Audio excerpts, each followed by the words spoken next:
This is Kenny and Angie here at Abundant Acres Homestead, and we figured today would be a good day to do like a little homestead tour. I know some of you that's been following our channel, you've seen us in the garden quite a bit, but you haven't actually seen our whole homestead. And mainly because we haven't been utilizing our property the way we probably should be doing, which is one of the reasons we're trying to get back into everything. So we're just gonna take you along and kind of do a walk along with us of our homestead and kind of give you an idea of some of the stuff that we want to do and some of the stuff that we've already done. And if you haven't already, make sure you hit the like and subscribe button. Okay, so we figured we would go ahead and start where most people know us from, and that's in the garden. We actually started the garden around the trees. This is our orchard. We have 2 peach trees, we have 2 Fiji apple trees, and we have 2 Granny Smith apple trees. We planted the trees about 5 years ago, and then we knew we wanted to get everything into the same area. So the trees were already here, so we decided that this was the area that we wanted to try to get all of our growing into. And the main reason for that is one, so it would be all in one area, so it'd be kind of more compact. But one of the biggest reasons that we decided to do it this way was so that everything was all in one area, and we just felt like it would be easier to maintain everything if it was all together. Plus the watering aspect. Where we're standing now is in the garden area, but where the chickens are right there. So because we have the water here, we're able to water the garden, we're able to water the chickens, and we had pigs back there. So it was kind of centrally located. When we decided to move everything and put it into one area, we looked at the different methods, and rototilling wasn't going to be an option because obviously we didn't want to damage the tree roots.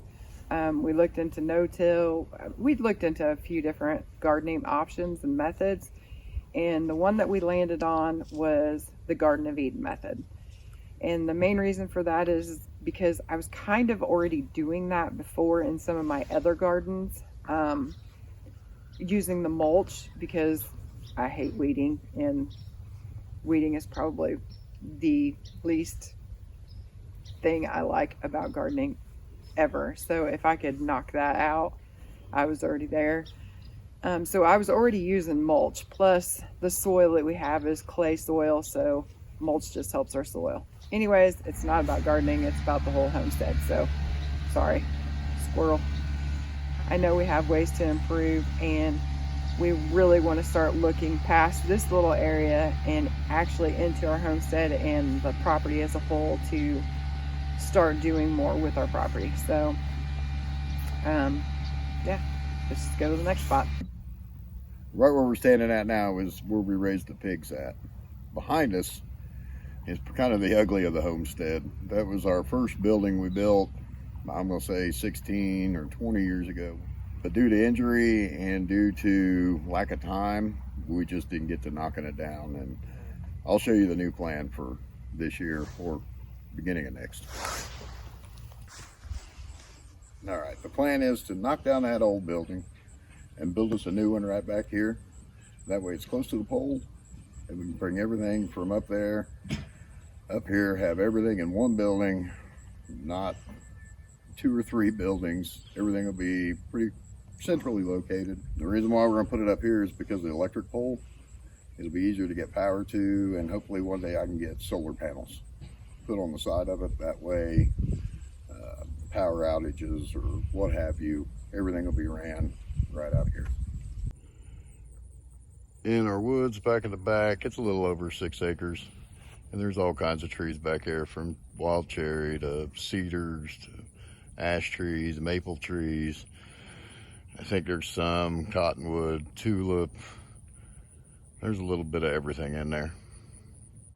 Okay, this is a view I don't think we've ever shown on our channel, but it's a view from the back side of our field. And the field is probably about 3 acres, and our plans are last spring we actually plowed the whole thing and we reseeded it because it was pretty much just all grass, and it wasn't even like the good grass, it was just like trash grass. So last spring we had it plowed and we reseeded it, and we actually planted it, so it would be more of a field. And this year all that we did was sold the hay off of it, but we're hoping to eventually have possibly 3 paddocks and to be able to grow our own beef. So that's what we're hoping to do with the field, and that was the plan from the beginning, and why we resowed it and everything else. So yeah, hopefully we will have and be growing our own beef on our property as well. At one point in time, we used to cut firewood, so our woods was pretty cleaned up, but we had to tear our fireplace out because it was leaking, and therefore we haven't been burning firewood. And you can tell our woods is pretty much trashed. So we have a lot of wood that we could be using, but we just haven't been. So I'd like to figure out a way that we can start using the firewood again, and it would be great to either get a wood stove back in, a fireplace, or something to that effect, so that we could actually start using the free wood, and that would be free heat. So that would be another goal that I would like to see on our homestead one day, hopefully soon. We do have a bunch of down trees, and some of it is just firewood, but I'm really looking forward to getting my Alaskan sawmill out here and cutting a bunch of this stuff up for lumber. I think I'm even going to try to use a bunch of it for the building we're going to build. So I am excited about it. I think it'd be cool to log some of it and cut it up myself and make my own lumber. Behind me is a grove of cedar trees that are up here on the top, and I harvest those and we make furniture out of them, whether beds, tables, booze, baby bed, but we make all kinds of different furniture out of them. Another good thing about our property is on both sides of the woods, there are little creeks. They're not always running water. When it's super dry and we were having a drought, there's not running water. But for the most part, we do have at least a little bit of running water on the property. Behind me is my tree stand. It's just right at the edge of the field back in the woods. And I have one completely on the other side.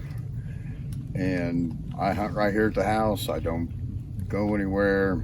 I don't have to buy a license that way. If I hunt here, and then you're a landowner, you don't have to buy a license. So I just hunt here on my own ground. The last deer I harvested was on this one, and all I do is rotate. And this year, I'll hunt off this side, and I just rotate. Okay, and behind me is the area, I call it the mushroom area. It's kind of like a little bit of a swampy ground, but that's where we get a lot of our morel mushrooms. So we have been using that, and we will continue to use that. And this area here is where we plan to do somewhat of a food forest. I'm not quite sure how that looks just yet, but we have been scoping it out throughout the year. We checked on it in spring and in summer, and now it's fall.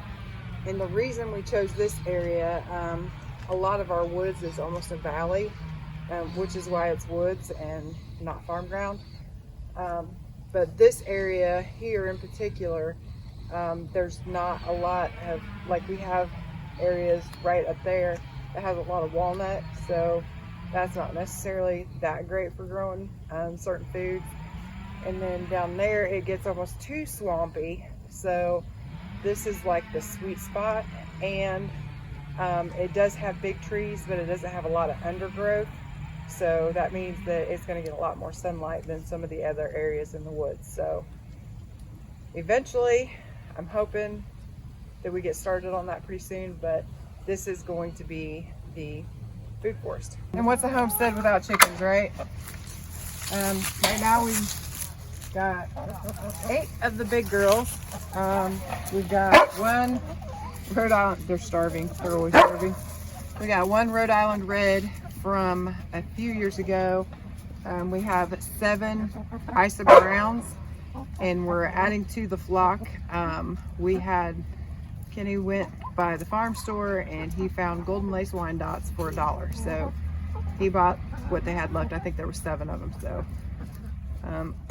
we have them in the coop right now, and so that they could get introduced to these girls.